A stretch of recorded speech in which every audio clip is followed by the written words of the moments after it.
Good morning friends. Partial differential इक्वेशनच्या lecture number 74 मध्ये एका नवीन आर्टिकलला आपण सुरुवात करणार आहे. आर्टिकल 9.18 आहे आणि हा आर्टिकल या युनिट 3 चा लास्ट आर्टिकल राहील.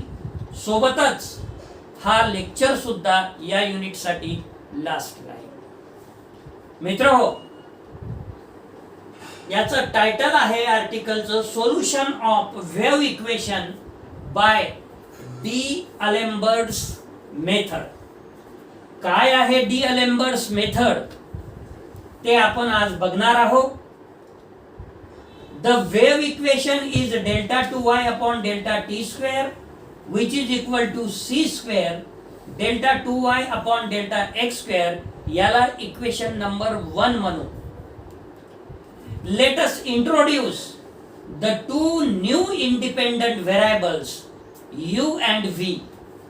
परंतु u is equal to x plus ct and v is equal to x minus ct. म्हणजे u is a function of x and t, v is a function of x and t, and y is a function of u and v. U and v are function of x and t. Ultimately y is function of x and t. म्हणजे कसं होईल, y जर grandfather असेल तर u and v their son and x and t these are grandsons. अशा पद्धतीचं connection आहे याच्यामध्ये. So that y becomes a function of u and v. म्हणजे y is equal to y of u v. म्हणजे y चे किती मुलं आहेत? 2 मुलं आहेत. आणि u अँड v चे किती मुलं आहेत? 2 मुलं आहेत, x अँड t. आणि अशा प्रकारचं डिफरन्शिएशन तुम्हाला आठवत असेल तर आपण फर्स्ट युनिट मध्ये लॅग्रेंजेस इक्वेशन डिराइव करताना F of U comma V is equal to 0 consider केलेला आहे. आणि तिथे F is a function of U and V and U and V are functions of X comma Y comma Z. Same type आहे. इथं फक्त x Y झेडच्या ऐवजी x and T आहे आणि वायच्या ऐवजी तिथं एफ होता, इथं वाय आहे. बस एवढाच फरक. मग त्या पद्धतीचं डिफरन्शिएशन आपल्याला इथं करावं लागेल. बघू मग. So that Y becomes a function of U and V delta Y by delta X which is equal to. आता हे Y is equal to Y of U V. म्हणजे आठवण करा युनिट फर्स्ट मध्ये एफ ऑफ यू व्ही. ठीक आहे. मग काय होईल? Delta Y by delta X with respect to X, delta Y by delta U and derivative of U with respect to x is delta u by delta x plus delta Y by delta v into derivative of v with respect to x is delta v by delta x. अशा पद्धतीचं हे differentiation होईल. आता delta u by delta x आणि delta v by delta x with the help of equation 2 what happened? It is 1 which is equal to delta y by delta u into 1 plus delta y by delta v into 1 due to equation 2. Equation 2 मुळे हे मिळालं कारण equation 2 वरून तुम्ही delta u upon delta x ची किंमत 1 आणि delta v upon delta x ची किंमत 1 मिळते. So which is equal to delta y by delta u plus delta y by delta v. म्हणजे delta y by delta x which is equal to delta y by delta u plus delta y by delta v. This implies delta by delta x which is equal to delta by delta u plus delta by delta v. परंतु आपल्याला काय काढायचं आहे हो? आपल्याला delta 2y upon delta x square काढायचा आहे. म्हणजे नेमकं आपल्याला काय करावं लागेल? पुन्हा differentiate with respect to X करावं लागेल आणि ते तर आपल्याला करता येते. मग करू की. Hence delta 2y upon delta x square which is equal to delta upon delta x in bracket delta y upon delta x which is equal to delta upon delta x म्हणजे delta by delta u plus delta by delta v आणि delta y by delta x म्हणजे delta y by delta u plus delta y by delta v. आपण फक्त इथं याच्या value substitute केलं जे आपण वर काढलेले आहेत. मग आता मल्टिप्लाय करू which is equal to delta by delta u in bracket delta y by delta u plus delta y by delta v plus delta by delta v in bracket delta y by delta u plus delta y by delta v. आता काय करायचं, delta upon delta U operate करायचा या दोन्ही टर्मवर. काय होईल, which is equal to delta 2y upon delta U चा वर्ग plus delta 2y upon delta U delta v plus आता डेल्टा अपॉन डेल्टा v या दोन्ही टर्मवर आपण ऑपरेट करू. म्हणजे काय होईल, delta 2y upon delta v delta u plus delta 2y upon delta v square which is equal to delta 2y upon delta u square plus 2 times delta 2y upon delta u delta v plus delta 2y upon delta v चा वर्ग. कसं आलं हे 2 times, because you know that mixed derivatives are equal. त्यामुळे आपल्याला middle दोन टर्मला 2 times delta 2y upon delta u into delta v भी लिहिता येते किंवा 2 times delta 2y upon delta v delta u सुद्धा लिहिता येते कारण मिक्स्ड डेरिव्हेटिव्ह आर इक्वल. हे झालं आपण delta 2y upon delta x square ची किंमत काढली. आता आपल्याला delta 2y upon delta t square ची किंमत काढायची. म्हणजे या सेम y ला डिफरन्शिएट विथ रिस्पेक्ट टू काय करावं लागेल, t करावं लागेल. किती वेळा, 2 वेळा. मग करू की and delta y by delta t which is equal to delta y by delta u into delta u by delta t plus delta y by delta v into delta v by delta t. So which is equal to delta y by delta u delta u upon delta t equation 2 वरून काय मिळते हो, c मिळते. Delta v upon delta t equation 2 वरून काय मिळते, minus c मिळते. मग सबस्टिट्यूट करू which is equal to delta y by delta u in bracket c plus delta y by delta v in bracket minus c due to equation number 2 which is equal to c common काढा. Bracket मध्ये काय राहील, delta y by delta u minus delta y by delta v. This implies delta by delta t which is equal to c in bracket delta upon delta u minus delta upon delta v.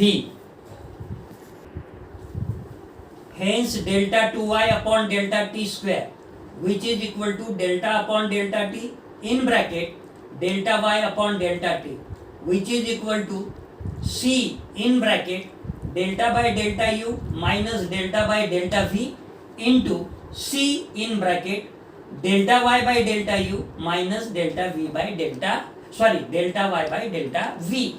आपण फक्त delta upon delta t as well as delta y upon delta t च्या values इथे substitute केलेल्या आहेत. हा c आणि हा c झाला c square, so which is equal to c square. आता काय केलं की डेल्टा अपॉन डेल्टा यू नी मल्टिप्लाय केलं आहे, त्याच्यानंतर डेल्टा अपॉन डेल्टा व्ही नी मल्टिप्लाय केलं. So in bracket delta upon delta U in bracket delta Y by delta U minus delta Y by delta V minus delta by delta V in bracket delta Y by delta U minus delta Y by delta V bracket complete. So which is equal to C square in bracket. आता या delta by delta U ला operate करा या दोन्ही टर्मवर.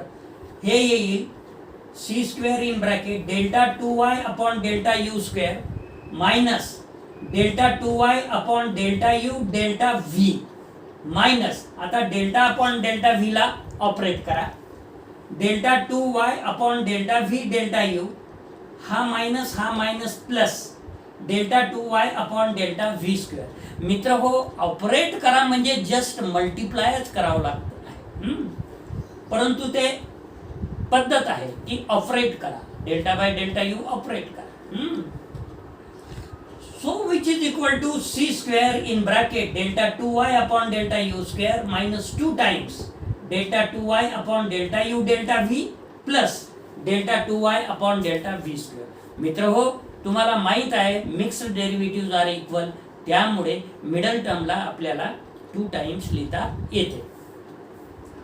Substituting these values of delta 2y upon delta x square and delta 2y upon delta t square in equation 1, we get मग delta 2y upon delta t square left ला आहे, c square in bracket delta 2y upon delta u square minus 2 times delta 2y upon delta u delta v plus delta 2y upon delta v square which is equal to right hand साइडला काय आहे, right hand साइडला आहे c square into delta 2y upon delta x square. काय काढली आहे आपण, delta 2y upon delta x square ची व्हॅल्यू हे ब्रॅकेट मध्ये लिहिलेली आहे, delta 2y upon delta u square plus 2 times delta 2y upon delta u delta v plus delta 2y upon delta v चा वर्ग.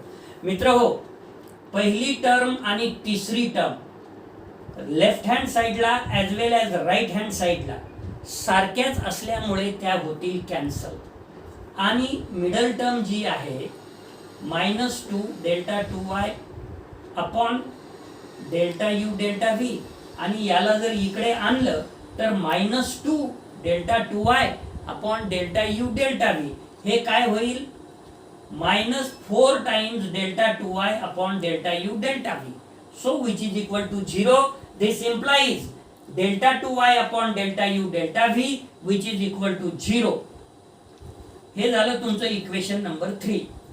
Integrating 3 with respect to v, we get. तुम्हाला माहित आहे आपण पहिल्या युनिट मध्ये साधारणतः पहिल्या दुसऱ्या आर्टिकल मध्ये डायरेक्ट इंटेग्रेशन हा आर्टिकल घेतलेला आहे.